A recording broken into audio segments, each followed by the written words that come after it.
Yes, mara baada ya Young Africans kumaliza mchezo wao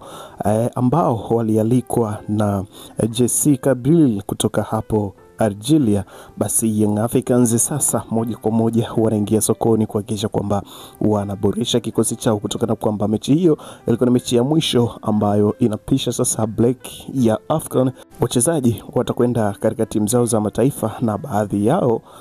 watabaki katika vilabu vyao, lakini si hivyo tu. Kwa upande wa Young Africans sasa wameamua kuboresha kikosi chao, hasa kwa wakati kama huu hapa ambapo dirisha dogo la usajili linakwenda kufunguliwa na kila timu ambayo inashiriki ligi ya mabingwa barani Afrika na kombe la shirikisho la CAF Africa. Unaambiwa kwamba wanaboresha vikosi vyao sasa, ambapo Young Africans kuna wachezaji kadha wa kadha ambao tayari ameshakwisha kuwataja kwamba anahusika nao katika usajili wa dirisha dogo hili la usajili. Ni wachezaji gani hao, wanatoka vilabu gani, wanatoka timu gani na wanacheza katika nafasi gani? Basi taarifa zote tumekuandalia hapa, utayajua yote hapa. Tuseleke sote kwa pamoja tuzitazame taarifa hizi kuanzia mwanzo mpaka mwisho, ili uweze kujua ni nini kinachokwenda hapa ni hapo katika klabu ya Young Africans ambao jana wametoshana nguvu na JC Kabylie katika ligi ya mabingwa barani Afrika na kujihakikishia kujivunia alama moja ambayo imekuwa ni muhimu sana, licha ya kwamba mchezo ulikuwa ni mgumu na congratulations zikaenda kwa wachezaji kadha wa kadha kama DGDR na wachezaji wengine ambao walihakikisha wanafanya kazi kubwa katika kuhakikisha wanazuia mashambulizi ya AS FAR Rabat mpaka game hiyo kutamatika kwa dakika zote 90 ikiwa nyau suluhu bila kufungana. Young Africans sasa atakuwa na pointi 4 akiwa nafasi ya pili katika msimamo mara baada ya National Al Ahly ya Egypt na kusuru bao moja kusulu na AS FAR Rabat ya Morocco, mchezo ambao AS FAR Rabat walianza kupata bao katika dakika za kwanza tu za kipindi cha kwanza, bao la penalty, na hakadhalika Al Ahly waliweza kusawazisha bao hilo na mechi kutamatika kwa bao 1-1. Kwa hiyo Young Africans ana pointi 4 akiwa wa pili katika grupu, wa kwanza akiwa ni National Al Ahly mwenye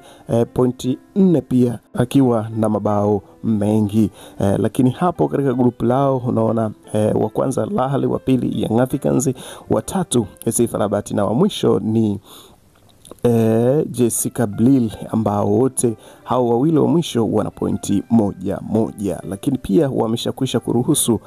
kupoteza mechi moja za mwanzo. Moja kati ya taarifa kubwa ambayo tumekuletea hapa uweze kujua ni nini ambacho kinaendelea ni hii hapa, ambapo Young Africans sasa wanaingia sokoni. Bana, kabla tujitazama taarifa hii ni kukaribisha kwa wakati mwingine tena, karibu, na kama ni mara yako ya kwanza kujiunga nasi, hii hapa ni H&T Media ambayo nakuletea taarifa hizi za kimichezo. Ili usipitwe na taarifa zetu, hakikisha kwamba unabonyeza maandishi ambayo yameandikwa subscribe hapo chini ya video, lakini pia usahau kubonyeza alama ya kengele itakayojitokeza pembeni hapo. Kwa kufanya hivyo kutakufanya wewe wa kwanza kupata taarifa zetu tunazokuletea kila siku kila wakati katika channel ya kupendwa hii ya H&T Media. Bana, moja kati ya taarifa kubwa ambazo zimetufikia kutoka kwa watu wa karibu na uongozi wa klabu ya Young Africans ni kwamba tayari majina mawili yameshakwisha kuwekwa mezani ambayo yanatajwa kuhusishwa na Young Africans, kwamba huenda wakawasajili wachezaji hao katika dirisha dogo hili la usajili ambalo linakwenda kufunguliwa muda sio mrefu. Bana, kuna moja kati ya mchezaji Titani Mbala, moja kati ya mchezaji ambaye anatajwa kujiunga na klabu ya Young Africans akija kuchukua nafasi ya Msabala Conte ambaye anatajwa kuachwa katika dirisha dogo hili la usajili. Bana, zilikuwepo taarifa nyingi sana ambazo zikiendelea kuvuma katika mitandao ya kijamii juu ya Msabala Conte, kwamba alikuwa ni mchezaji sahihi ambaye alikuja kuchukua nafasi ya Hardy Aucho, lakini mwenendo wake katika mazoezi hauridhishi na hata katika mechi pia hauridhishi, hali ya kuwa mabosi wa klabu hii Young Africans wameingiwa na mchicheto kuendelea kubaki naye, ni bora wamwachie na walete mtu mwingine ambaye atakuja kuokoa jahazi hilo, licha ya kwamba nafasi hiyo ilikuwa nazibwa na Azizi Ndambwile, lakini kwa taarifa ambazo tuko nazo kwamba uongozi wa klabu ya Wekundu Msimbazi Simba nao tayari wanaangalia uwezekano wa kumpata Azizi Ndambwile, kiungo mshambuliaji huyo, ili kuhakikisha kwamba wanapata saini yake na kuitumikia klabu hiyo ya Wekundu wa Msimbazi. Kwa hiyo kwa kulitambua hilo, klabu ya Young Africans wameona waingie sokoni ili kutafuta mbadala sahihi ambaye atakuja kuiokoa klabu ya Young Africans katika eneo hilo la kiungo. Titan Mbala ni mchezaji ambaye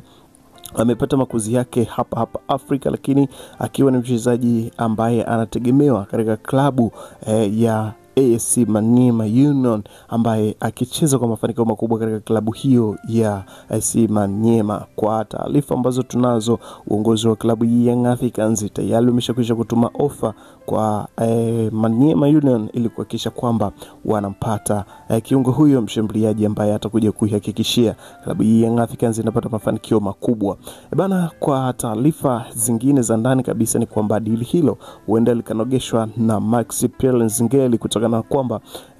mchezaji huyo alitoka katika klabu hiyo ya FC Maniema, lakini pia kukepo na mahusiano mazuri kati ya meneja wa Mbala pamoja na meneja wa Maxi Nzengeli. Kwa hiyo deal hilo huenda lisiwe na mashaka kabisa na likakamilika kwa wakati kutokana na kuwepo kwa connection kubwa kati ya mchezaji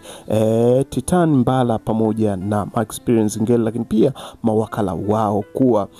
wana ukaribu zaidi na wachezaji hao. Moja kati ya taarifa kubwa ambayo tumekuletea hapa ni hii hapo, lakini pia kuna jina jingine ambalo limetajwa pia kuhusika katika viunga vya Young Africans. Brunde Efenge ni pamoja na Brunde Efenge ambaye pia anatajwa kujiunga na klabu hiyo ya Young Africans. Brunde Efenge yeye ni mchezaji ambaye ni winga ambaye anatajwa pia naye kujiunga na klabu ya Young Africans, hasa kuja kuchukua majukumu ya Celestine Ekua ambaye alitoka katika klabu ya ASEC Mimosas. Kumekuwepo kwa taarifa nyingi ambazo zikiendelea juu ya Celestine kutokuwa na mwenendo mzuri katika mechi za klabu bingwa barani Afrika, lakini pia anafanya vizuri katika mechi za ligi kuu. Kitu hicho ambacho pia bado hakijamhakikishia kuwepo kwa muda mrefu katika klabu hiyo ya Young Africans, kwa sababu mabosi wa Young Africans wanatafuta mtu sahihi ambaye atawafikisha katika nchi ya hari katika mechi za ligi ya mabingwa barani Afrika. Efonge anaweza akaja kuwa ni mchezaji ambaye akawapa matumaini na Young Africans, hasa katika eneo la winga ambalo Celestine kuwa analitumikia. Licha ya kwamba kuwa na kiwango bora kwa nyakati tofauti, lakini mechi ya jana dhidi ya Jessica Blil akiwa yeye na kipa hakuweza kufanya lolote ambalo lingeweza kupeleka furaha kwa wananchi, licha ya kuwa alibaki yeye na kipa. Alikuwa na maamuzi mengi ya kufanya, lakini alichokiamua didimiza furaha ya wananchi, kitu ambacho rais wa klabu hiyo ya Young Africans tayari ameshakwisha kuona ni namna gani anaweza kupata mbadala wa Celestine kuwa katika klabu hiyo ya Young Africans. Taarifa zipo nyingi ambazo tumekuandalia hapa, na nikusihi tu kwamba endelea kubaki nasi ili uweze kujua ni nini kinachoendelea kutoka klabu ya Young Africans, hasa kwa maingizo mapya na usajili mpya huu wa dirisha dogo la usajili ambao unakwenda kufanywa siku za hivi karibuni. Hizi namba ambazo zinaingia kwa mujibu wa taarifa ambazo tumezipata kutoka kwa scouting ya klabu ya Young Africans ni kwamba ni wachezaji ambao wana profile kubwa na wanafanya vizuri katika timu zao. Kwa hiyo kujiunga na klabu ya Young Africans inaweza kuwa ni njia sahihi ya mafanikio kwa upande wa klabu hiyo ya Young Africans.